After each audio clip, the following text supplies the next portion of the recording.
Tonight, our special transmission as Palestinians endure 200 days of devastation. Assalamu alaikum and good evening. This is Muslim News Canada on Muslim Network TV. I'm Aisha Ashraf. It has been 200 days since the onset of Israel's war. Palestinian Health Ministry reports in the past 24 hours, Israeli forces have conducted 6 massacres in Gaza. 79 Palestinians have been killed and 86 have been injured. Strikes on a school in Nusayrat camp have killed 3 civilians and injured many. The Israeli military says it has targeted Hamas launch sites and tunnels at 50 locations in Gaza. Israel has deployed 2 combat brigades from northern Israel to Gaza.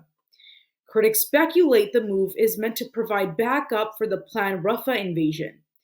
An Israeli infantry brigade typically consists of 2,000 to 5,000 soldiers. In the West Bank, at least 482 Palestinians have been killed in the past 6 months. Israeli forces have carried out a wave of strikes against dozens of Hezbollah targets in southern Lebanon. The Israeli military says nearly 40 targets in Eit al-Shab village have been killed within several minutes. The death toll from Israel's war is staggering. At the time of writing, at least 34,262 Palestinians have been killed. A report by the United Nations estimates another 8,000 have been buried under the rubble. 77,229 have been injured. Israel's revised death toll from Hamas's attacks stands at 1,139.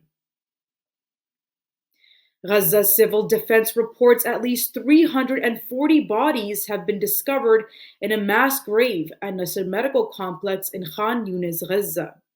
The bodies are largely decomposed and unrecognizable. They were found in plastic bags. During the excavation, families struggled to identify loved ones among the remains. The discovery has sparked international outcry. The European Union and the United Nations are calling for an investigation. European Union spokesman Peter Stano says there is a need to address potential violations of international human rights. Earlier, a mass grave was discovered at Al-Shifa Hospital after an Israeli military ended its operation. Digital outlet The New Arab reports 150 unidentified Palestinians were buried in a mass grave in Deir al-Bala.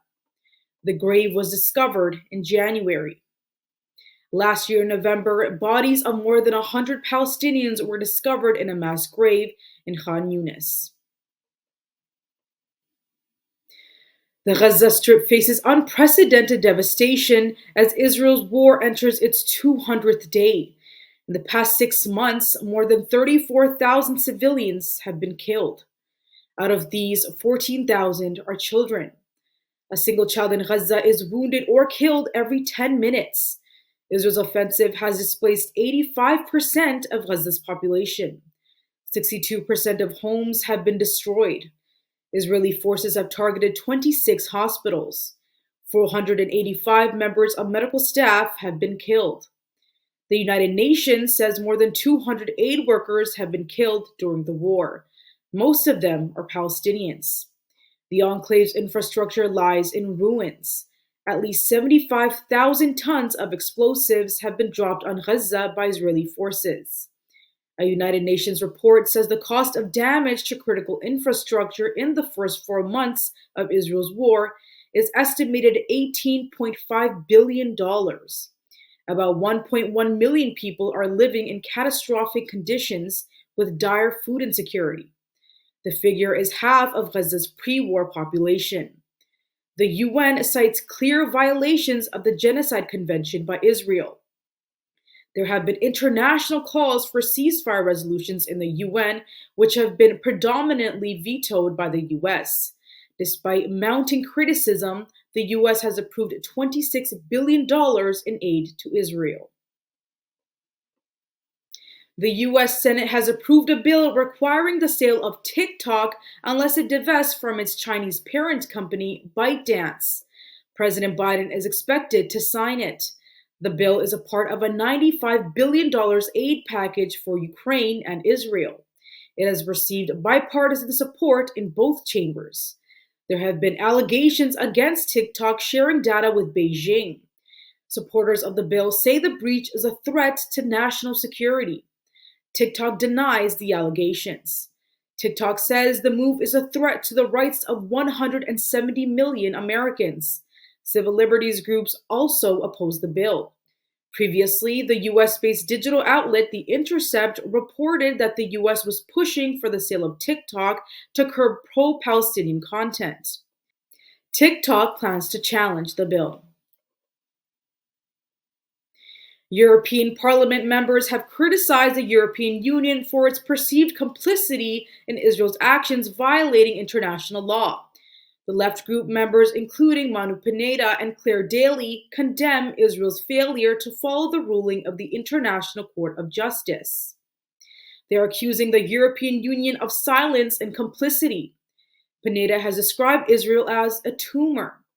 His comment ignited controversy in the session that was discussing the killing of humanitarian aid workers and civilians by the Israeli army. McWallace has denounced the union's support for what he terms a genocidal apartheid regime.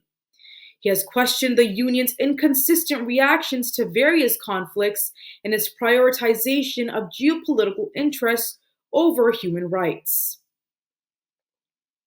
Iranian President Ibrahim Raisi is urging for a solution to the Palestine issue to achieve global peace. During his visit to Pakistan, Raisi emphasized that Palestinian freedom is a top priority for Tehran. He says the resolution is vital for the Muslim Ummah. He criticized Israel's actions in Gaza. Raisi says international efforts have failed to halt the violence. He praised Islamabad's unwavering stance on Palestine. Raisi discussed bilateral relations with Pakistan. The two neighboring countries aim to boost trade between Iran and Pakistan to $10 billion within 5 years. Caribbean island nation Jamaica has formally acknowledged Palestine as a state. The move aligns the country with over 140 United Nations member states and 11 Caribbean community nations. Foreign Minister Kamina Johnson-Smith says Jamaica is committed to a two-state solution for the Israeli-Palestinian conflict. Johnson-Smith says the formation of two nations is vital for the security of the region. She urges for a ceasefire, prisoner release, and humanitarian access in Gaza. Jamaica's Prime Minister Andrew Holness had earlier shown solidarity with Israel and called for a cessation of hostilities. He, however, refrained from commenting on Israel's attack on Gaza. Sotheby's auction in London, United Kingdom, is luring visitors with its rare artifacts. This year's exhibition features a stunning array of Ottoman Empire treasures.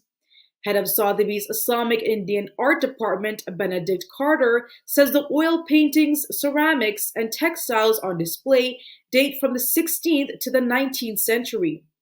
A standout piece is an agate cup possibly gifted from Turkish Sultan Selim III to Catherine the Great. It is estimated to value between £80,000 to £120,000. Among other treasures are a grand candlestick from Suleiman the Magnificent's era and a rare 16th century naval lantern. The exhibition also features a 17th century dagger adorned with Persian poetry. Carter says the piece is an example of rare and exquisite craftsmanship. He says the artifact has never been on public view before. Thank you for watching. Our news is produced by Muslim Network TV, which is a not-for-profit organization. We need your support for donations. Please scan the QR code on our broadcast or visit muslimnetwork.tv to donate now, so we can continue to amplify the voices of Muslims in Canada and abroad.